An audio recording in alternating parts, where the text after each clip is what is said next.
Bahaye ikaze abadukurikira mwese aho muri hirya no hino mu ntara eshanu z'igihugu no hanze yacyo. Hanyuma uyu munsi tuzanye rero update. Ubu tuvugana kuri iyi saha ya saa sita. Iki kiganiro ndi kugikora ni saa sita n'iminota 31. Ubu nibwo nkitangiye, nibwo ndebye muri app yanjye ya Pi Network, mpita nsangamo update nshyashya rwose. Hanyuma namwe ndavuga nti reka nsangize abavandimwe aya makuru meza, hanyuma namwe mwihere ijisho, mwihere amatwi. Muntu uzavuga ngo Pi ntabwo yashyizemo imiyaga, ntabwo yagize ikigongwe, ntabwo yagize imbabazi, uzaba ubeshye cyane, kubera ko buri munsi baduha update kandi irimo kwihangana, irimo gushaka kwigisha abantu gutegereza, kandi bagategereza bihanganye kugira ngo bagere ku musaruro wabo w'ibyo baruhiye, w'ibyo bakoreye igihe kinini cyane. Ubu rero murabizi ko hari hashize iminsi dufite update ivuga ko harimo gukosorwa ibibazo bya KYC na tentative KYC ndetse na migration. Hanyuma icyo gihe batanze ubwo kirasa n'icyarangiye. Hanyuma rero ubu ngubu bashyizeho update ikangurira abantu gukosora data zabo. Ubwo nituvuga data, urahita wumva ni password verification, namba ya telefone, kubikosora, ndetse n'amazina ari kuri ID yawe ukabikosora, ukabihuza n'ibiri kuri account yawe. Ibi bintu rero icyo bishaka kuvuga ni iki? Ni ukugira ngo abantu hatazagira ugwa mu gihombo, ahubwo buri muntu wese azabashe kwaksesinga kuri Pi ze. Hanyuma urumva rero mwokabyaramo, ibi bintu ntako batagira, ntako badashyiramo imiyaga, ntako batagira kugira ngo umuntu atazaruzinga, kugira ngo umuntu atazagwa mu gihombo. Urumva baragenda bazana utuntu dutandukanye two gukosora ama KYC, gukosora ama tentative. Ibyo ngibyo byarangiye.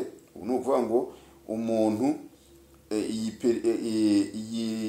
iyi minsi batanze 20, niba ntibeshye, nishira abantu batamaze gukosora ama KYC yabo, urumva nta kindi kintu cyo kwireguza gihari, nta rundi rwitwazo. Abantu batavuye mu matentative barimo, nta rundi rwitwazo.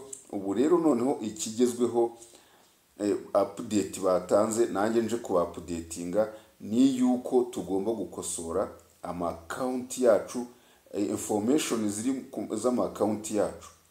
Ni ukuvuga ngo information z'ama account yacu ni ukugenda ukareba nimero ya telefone washyize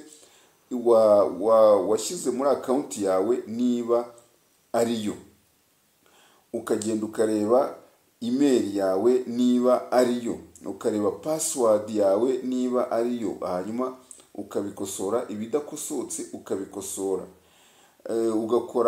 ugakora update y'izo data ziri muri account yawe. Hanyuma warangiza ukanareba amazina yawe niba ariyo ari kwirangamuntu yawe. Hanyuma ukabikosora. Ibyo bintu wamara kubikosora, ubundi tukagenda tugera ku musozo dusatira open mainnet. Ubwo ngubwo sinzi ikindi cyo kwireguza, sinzi urundi rwitwazo ruzajya ruhari. Ndakeka rero aya makuru ari jye uyabagejejeho bwa mbere. Mwokabyarumwe, ni jye uyabagejejeho bwa mbere rwose. nanjye mba nabagereyeyo, mba nagiye mba naraye amajoro, ntago mba nasinziriye ndi kugenda ndeba update umuntu ashobora gukurikira ikamugirira akamaro. Niba rero ushidikanya cyangwa se niba uri umuntu ukurikirana ibintu byawe bya hafi, genda muri akawunti yawe hanyuma urebe niba email yawe ariyo, nusanga atariyo uyikosore. Password yawe nusanga atariyo uyikosore.